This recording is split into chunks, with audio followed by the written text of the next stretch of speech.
Kristo ntore z'Imana, namwe mwese abagenzi n'inshuti ba radiyo Mariya, ndabaramukije ndabipfuriza no kwinjira neza muri aya mabanga ya Pasika.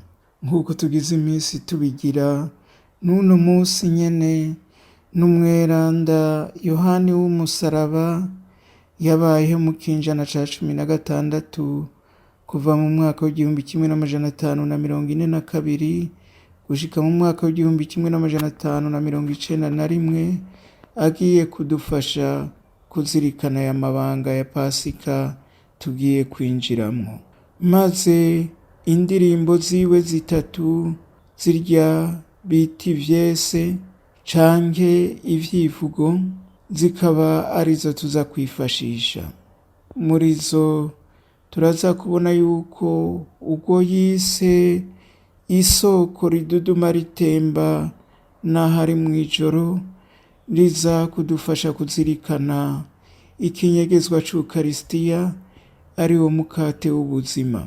Hanyuma urundi ruririmbo narwo yitiriye umwungere mutoyi, narwo nyene rudufashe kuzirikana urwo rukundo rukunda gushikaho rwitanga ku musaraba, ikinyegezwa tuzozirikana gusumba kuwa gatanu mweranda, naho twari tugize iminsi tubizirikana. Hanyuma rero iki kinyegezwa nyakuri ca rya joro ry'umuzimiza ariko ryuzuyemwo ubukiriro, ijoro rya Pasika turaheza naho tubizirikane duhereye nyene ku civugo bita ijoro ry'umuzimiza nuit obscure. Duhere rero kuri ico civugo c'ubwa mbere kitwereka koko ikinyegezwa c'Ukarisitiya, maze turushirizeho kugitangarira, kubona ukuntu ari ishingiro ryo kubaka ubukristu no kubaka ekleziya.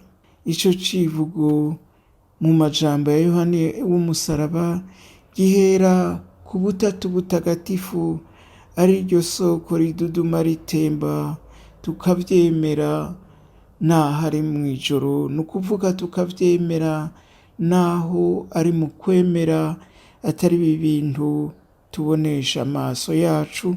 Biva rero ku butatu butagatifu gushika amazi y'ubuzima atembe ashirikira muri Ukarisitiya ari wo mukate w'ubuzima. Reka tubanze twumvirize ico civugo cese ca Yohani w'umusaraba. Ndazi isoko riduduma ritemba n'ahari mw'ijoro.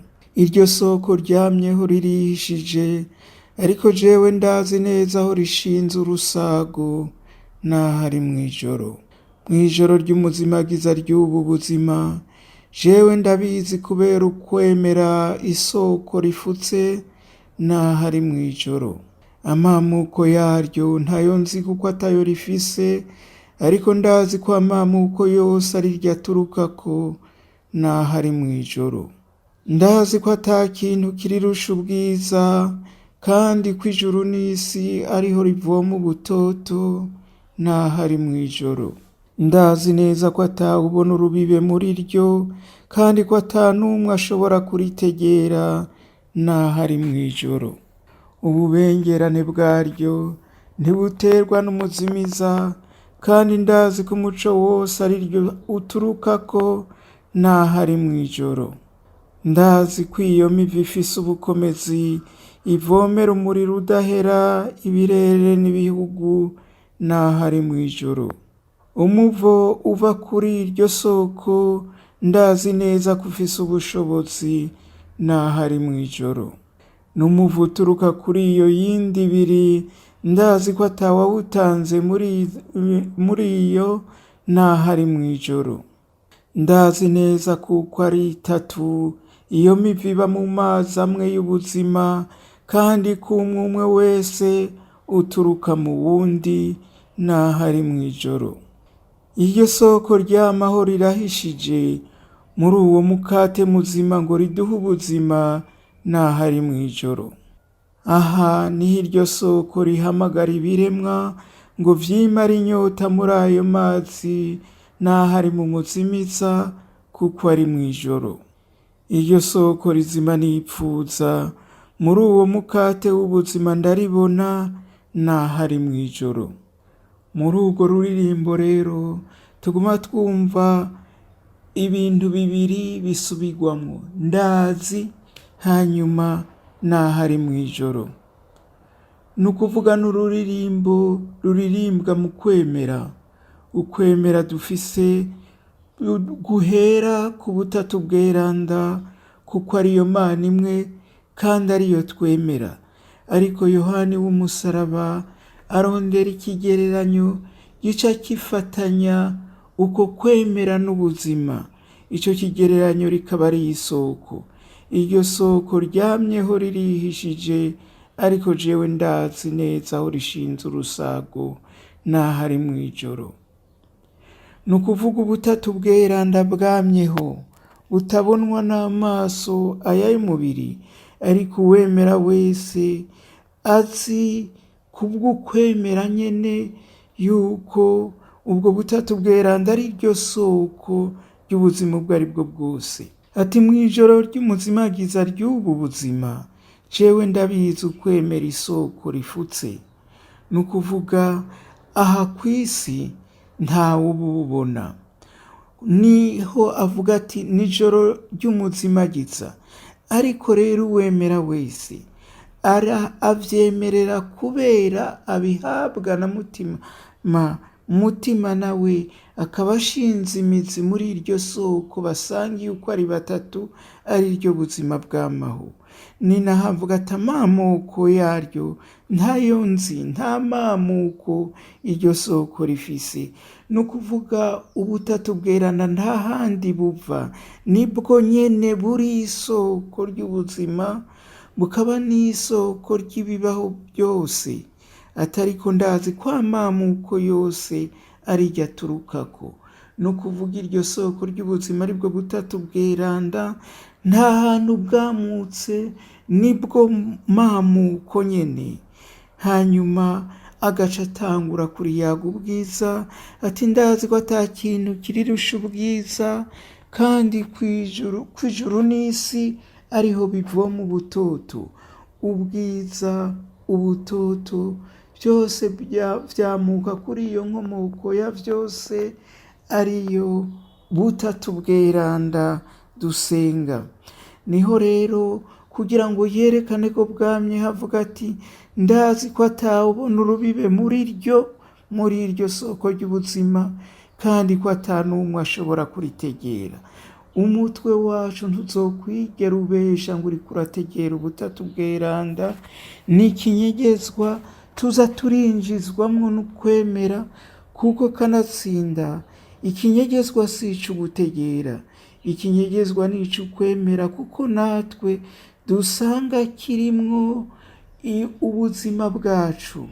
Ububengerane bwaryo ntibutegwa n'umuzimiza.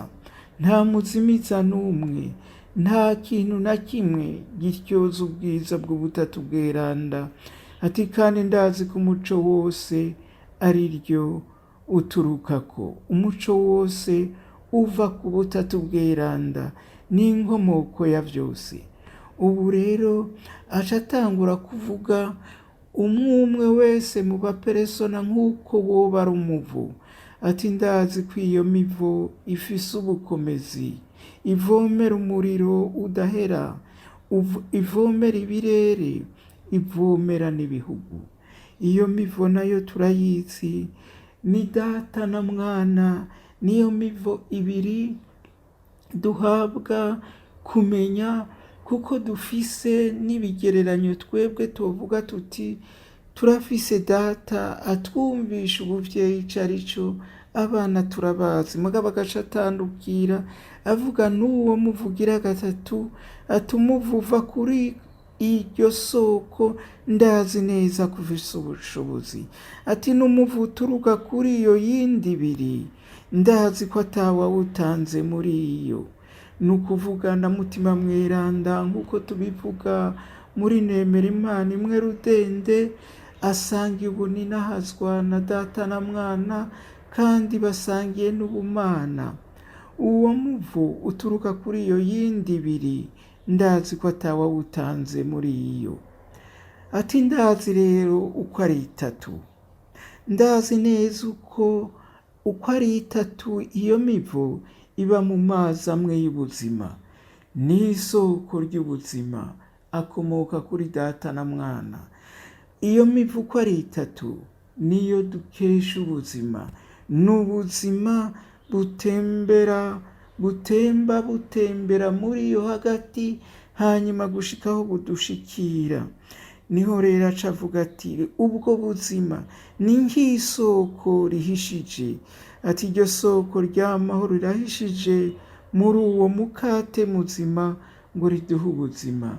Ni ukuvuga yuko iryo soko ry'ubuzima ryatemvye mugabo ridatemba, riguma muri iyo mivu itatu, Data na Mwana na Mutima Mutagatifu, mugabo ritemba gushikaho ridushikira. Natwe twarahawe yuko ubwo buzima bwa Data na Mwana na Mutima Mweranda butemba gushikaho budushikira.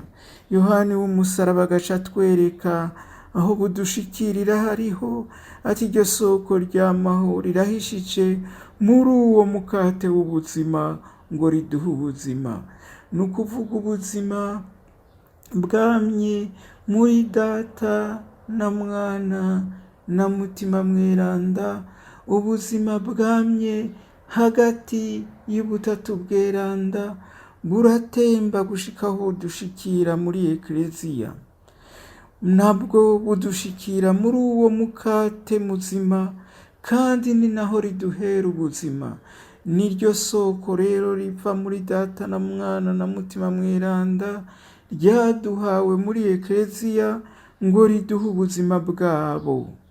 Ati aha niho iryo soko rihamagara ibiremwa byose bihamagariwe kuza kurondera ubuzima muri Ukarisitiya biciye ku muntu ahabwa Ukarisitiya, ngo vyimara inyota muri ayo mazi naho ari mu muzimiza, kuko ari mw'ijoro. Ni ukuvuga naho ari ibyo tuguma twemera atari ibyo tubonesha y'amaso y'umubiri. Murumva rero ikinyegezwa c'Ukarisitiya ngaha Yohani w'umusaraba kitwumvisha nk'isoko ry'ubuzima bukomoka kuri Data na Mwana na Mutima Mweranda, ariko tukaba tubushikirizwa n'uwazutse aguma ari muzima, akaguma yubaka Ekleziya, akaguma yubaka ubuzima bw'umuntu. Murumva duhereye kuri ico civugo ca Yohani w'umusaraba turumva neza bimwe bandika bati Ekleziya igirwa na Ukarisitiya, kandi Ukarisitiya niyo ibumba Ekleziya, kuko ari bwa buzima nyene buturuka mu butatu bweranda tukabuhabwa na Yezu Kristu, bukaguma butemba buva mu butatu bweranda gushika budushikire, kugira ngo ubutatu bweranda buri mw'ijuru buvyagire mu bari kw'isi.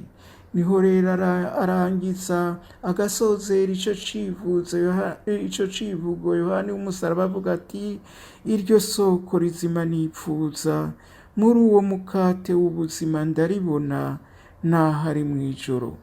Murumva yuko nk'aha tweretse ukuntu gushengerera isakaramento ry'eranda ari ukwama turaba isoko ry'ubuzima, isoko twipfuza. Reka dutandukire rero turabe uwa gatanu mweranda nawo ingene Yohani w'umusaraba yotwigisha akatwereka ingene twotegera ikinyegezwa tuzohimbaza aciye ku mwungere wenyene yihebeye umwungerekazi wiwe. Reka tuvyumve muri uru rubyino naho nyene umwungere we nyene ariciriwe, akanyamuneza no guhimbarwa bimuri kure, iciyumviro kigoma kirora ku kungerekazi kiwe, umutima wasaragajwe n'urukundo. Ntarizwa nuko urukundo rwamukomerekeje, kuko ikimubabaza si ukubona ko yiciriwe, naho umutima wiwe wakomeretse, ariko arizwa no kwiyumvira ko yahebwe.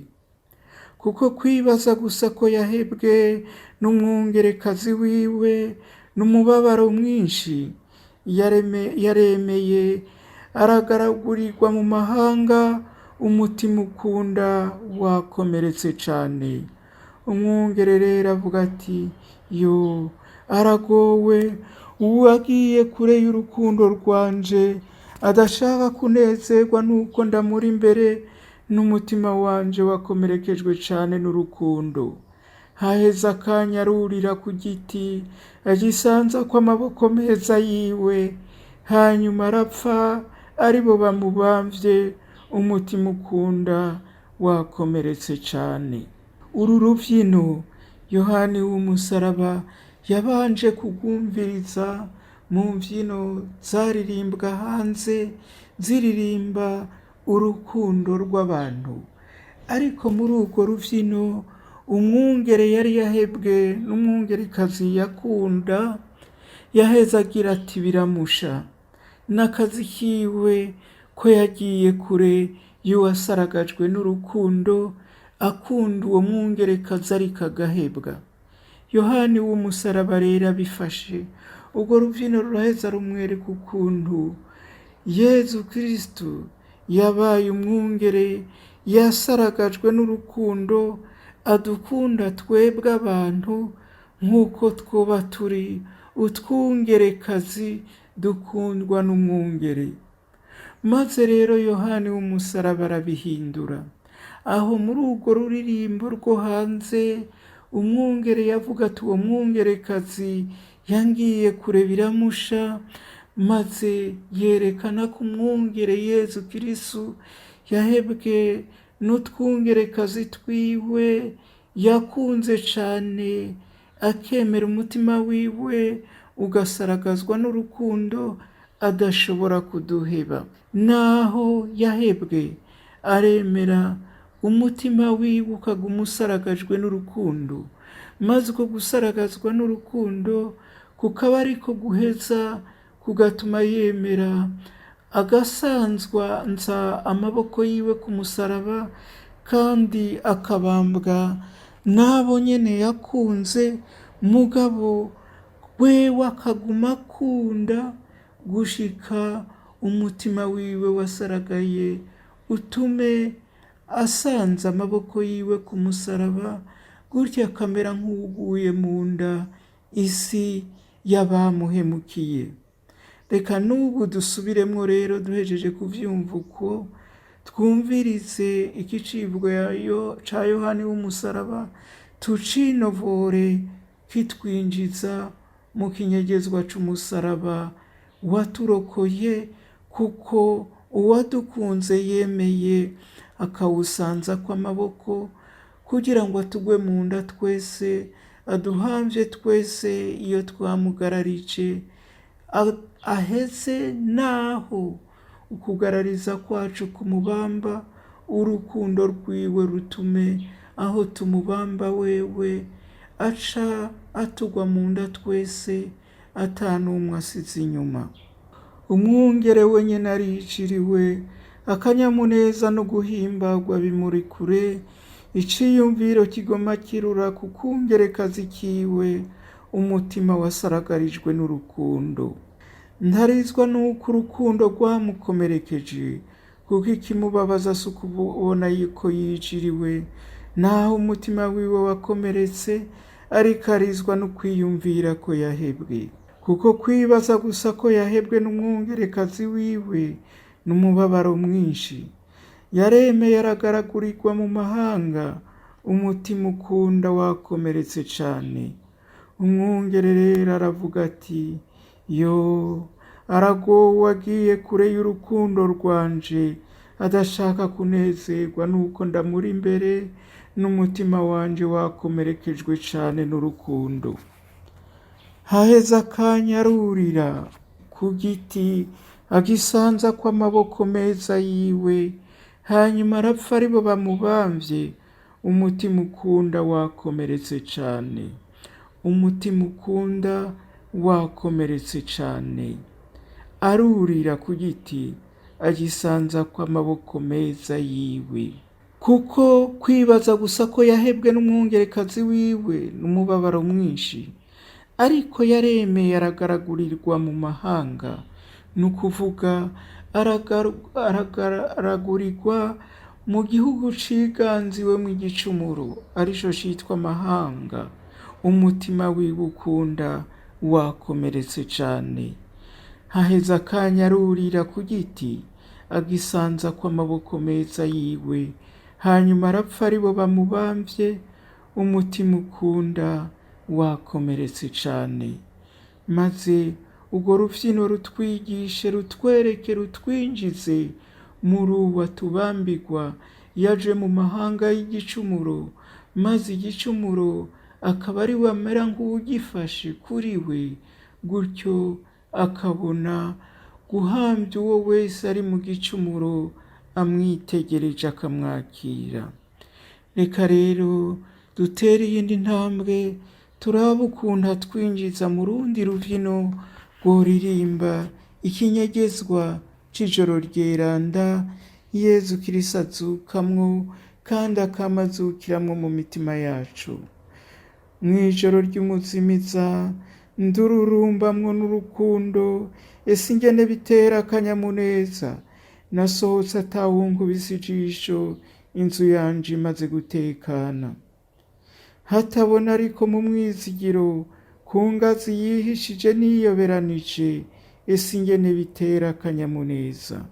Muri iryo joro ry'ubuhigwe, mwibanga kuko atanumwe yambona, kandi na jewe ataco mbona, atawundi muco atandongozi, kiretse uwarurumba mu mutima wanje.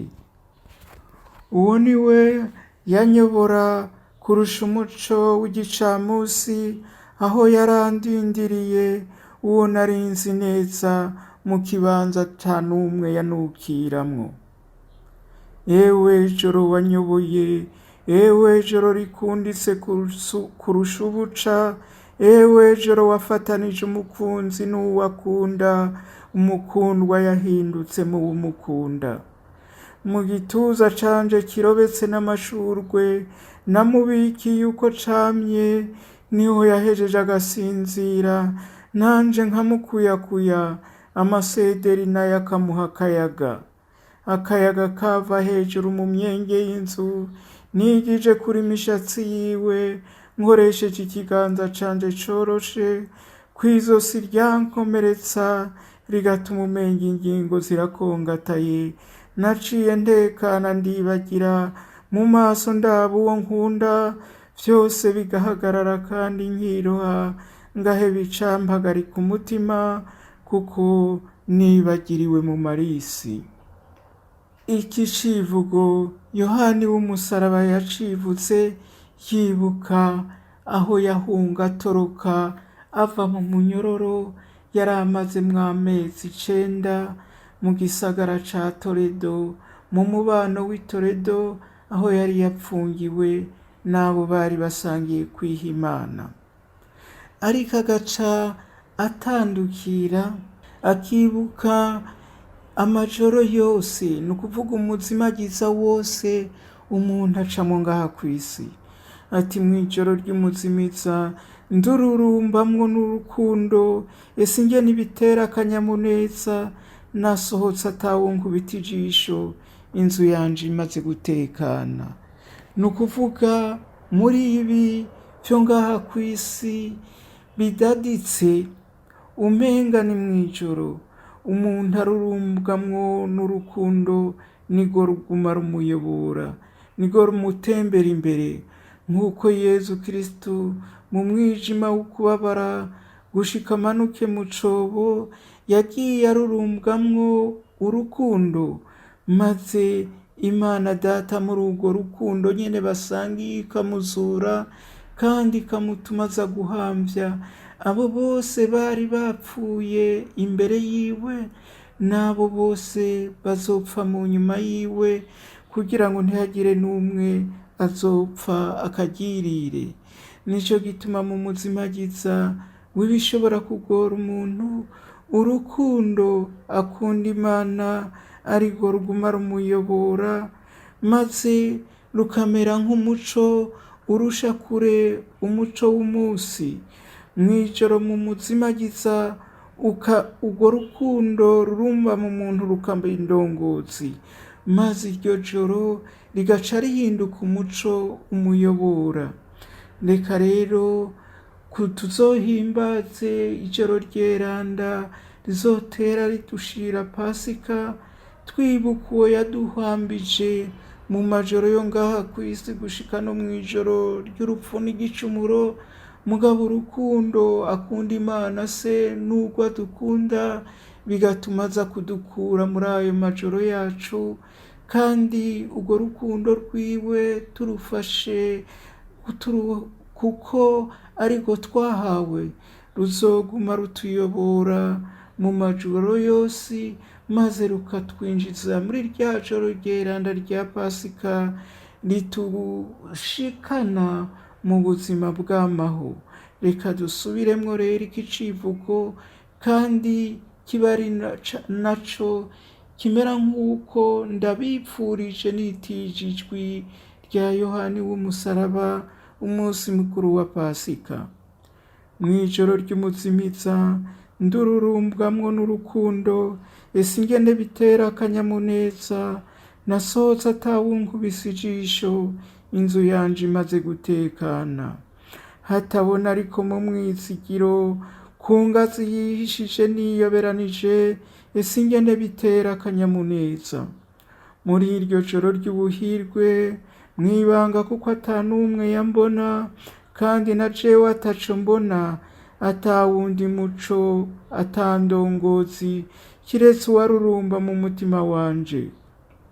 Uwo ni wo wanyobora kurusha umuco w'igicamusi, aho yarandindiriye uwo narinzi neza, mu kibanza ata n'umwe yonukiramwo.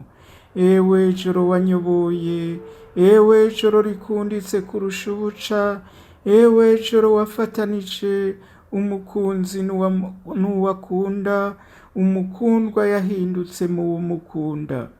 Mu gituza canje kirobetse n'amashurwe, namubikiye uko camye, niho yahejeje agasinzira, nanje nkamukuyakuya, amasederi nayamuha akayaga. Akayaga kava hejuru mu myenge y'inzu, niyije kuri imishatsi yiwe, ngoresheje ikiganza canje coroshe, kw'izosi ryankomeretsa, rigatuma umenga ingingo zirakongataye. Naciye ndekana ndibagira, mu maso ndaba uwo nkunda, vyose bigahagarara kandi nkiroha, ngaheba icampagarika umutima, kuko nibagiriwe mu marisi. Ewe joro wanyoboye, ewe joro rikunditse kurusha ubuca, ewe joro wafatanije umukunzi n'uwakunda, umukundwa yahindutse mu w'umukunda. Nimugire umunsi mukuru mwiza wa Pasika, n'iminsi mikuru myeranda ya Pasika, izomara iminsi 50 yose kugeza kw'Ipentekoti.